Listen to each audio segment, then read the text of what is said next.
We have a great actress on the phone with us now. She's going to talk about her new film called Wild, which co-stars Reese Witherspoon and many, many other projects. She's been doing all sorts of things, some great TV work and some other film projects as well.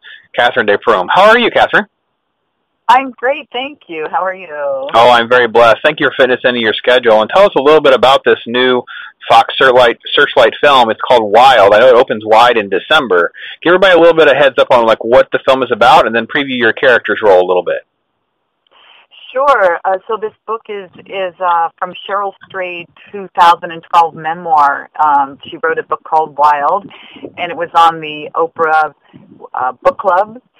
And it's about a woman who goes on this journey, a 1,000-mile trek of the Pacific Crest Trail, after spiraling into a depression and doing a lot of reckless behavior after her mother passes away. And she divorces her husband, who is actually a wonderful guy and seemingly like it was looking like a great relationship, and she kind of goes through a self-destructive phase. And then to come out of it and to heal and understand her life, she gives herself this big test of, can she survive this 1,000-mile trek all alone? And she has this big backpack she calls the Monster, and it's absurd. There's a lot of comedic stuff in the film about it. How she can barely even walk. She's this tiny person carrying this huge pack. And it's so I'm one of the people she meets along the way. One of the people who kind of encourage her along the way.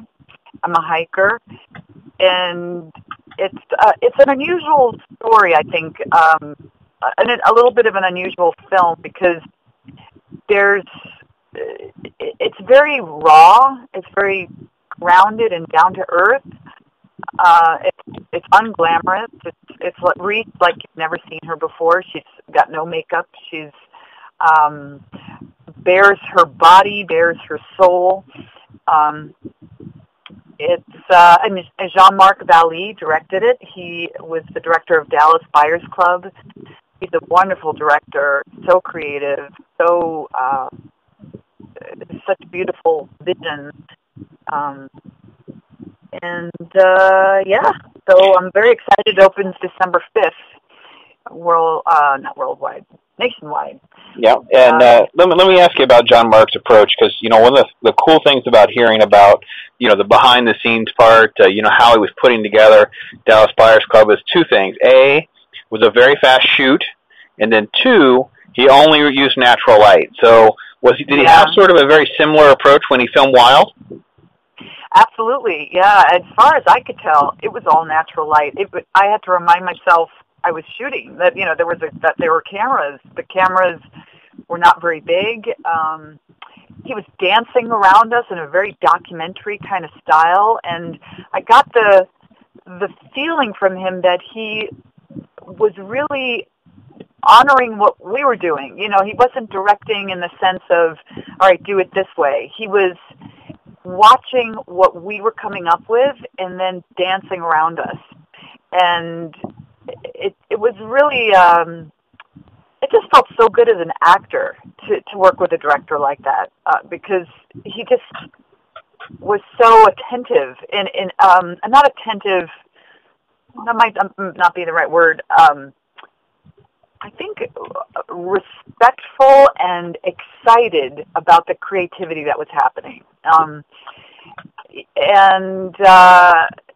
It felt very documentary style, and having no lighting was really surprising. Especially we were shooting this one scene at I won't give it away, but it was a sunset scene, and usually.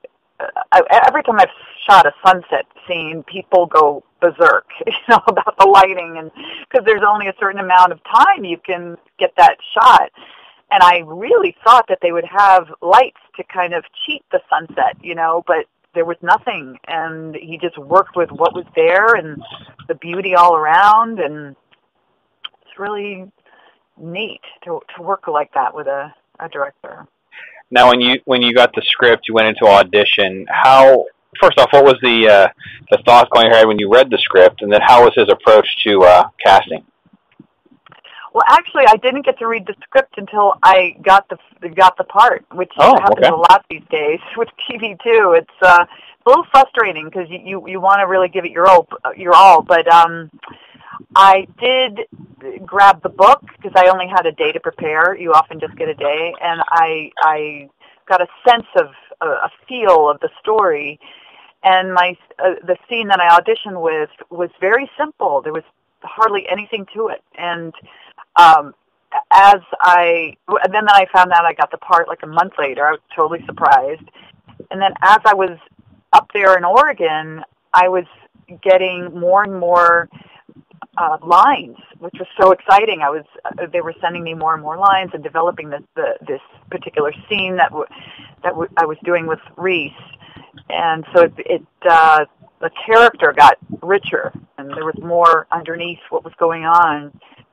But yeah, it was just an audition, a simple audition my agent set up, and I just thought, I'm really excited to be here. This is a major film. Reese Witherspoon is doing this, and I heard about Jean-Marc Valle. The Dallas Buyers Club hadn't come out yet at the time, but I read up on him a little bit, and there was a bit of a buzz, and I was excited, and that's what happened. Well, I think that's probably the understatement of a lifetime. There's a little bit of buzz now about Jean-Marc Valle because because of what's happened with Dallas Buyers Club. And this is a film that I think a lot of folks are going to be excited when they see it. It's going to be the kind of film that could easily carry into Oscar time. I mean, I think there's a lot of opportunities here to for Reese Witherspoon to really kind of, as you said, dive into bearing her body and soul. And you have scenes directly with her. I mean, how does that compare to some of the great actresses that you've already worked with in the past?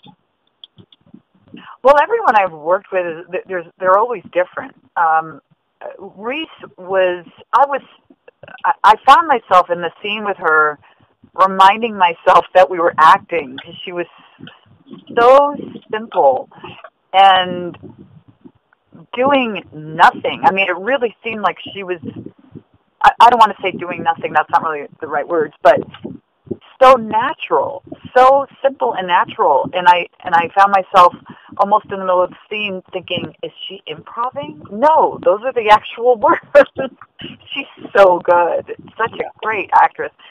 And she also produced this film, and she has 3 children, and she had another film that just opened, The Good Lie, and produced another movie, the one with Ben Affleck, the Gone Girl. So I don't know how she, in that moment with me, was so grounded and relaxed. I'm amazed by that little girl. I don't want to say little girl, but she's this petite, just cute. She's got a cuteness and a youth about her that it's just so surprising what she's doing with her life. It's so inspiring to me.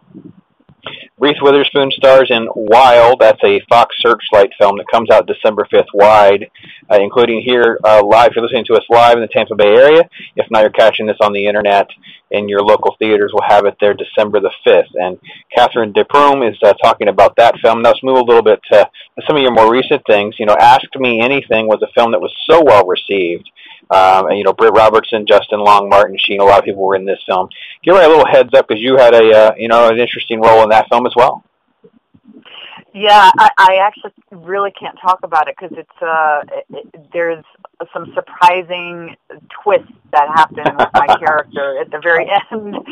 So I can only say the name. I don't even remember the name of my character, but it's a name. But so you have to see it to find out. Sorry to be so mysterious. It's okay. We would want to spoil the film and all that kind of thing. So, obviously, because obviously, we thought we could go back to just an incredible resume on TV as well that dates back many, many, many years. Without a Trace, Grey's Anatomy, True Blood, of course, with Crossing Jordan, Northern Exposure, all sorts of stuff. Do you have a certain role that you still sort of kind of hang your hat on, or a certain memory that you could share with us about one of those one of those parts that still just touched your heart, means a lot to you, even to this day? Oh, there are so many, and there's so many in different genres that I've done. Yeah.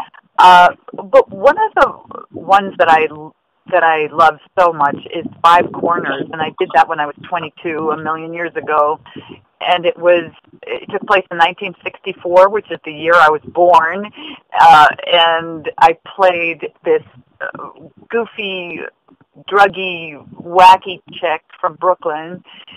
And John Patrick Shanley wrote it. Jodie Foster starred in it. Tim Robbins, John Turturro. It just had this cast of incredible actors that went on to do so many amazing things.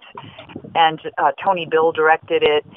It was a really magical movie to work on, especially that it was a period piece. I love dressing up in other costumes and wearing wigs, and that to me is so fun. To change myself is always the funnest thing to do. So that's one of my special roles that I consider. Well, it was definitely a little bit of a lesser role, but I have to touch on True Blood only because I wanted to get your thoughts on the ravenous fan base that a show like that has. Do you get people that are just still like, hey, you're that lady from True Blood? I mean, sometimes they don't even know your character, but they know you, don't they? Oh, here and there. It's more like, oh my God, you were in True Blood. It's exciting. The fan base that show has is really amazing. It's so creative and out there, and I loved working on it. Everybody on it has just such appreciation and gratitude. You know, I love that. I find that more and more. I think as work is difficult to come by for everyone, every time I'm working lately, it just seems everyone's so grateful and kind to each other.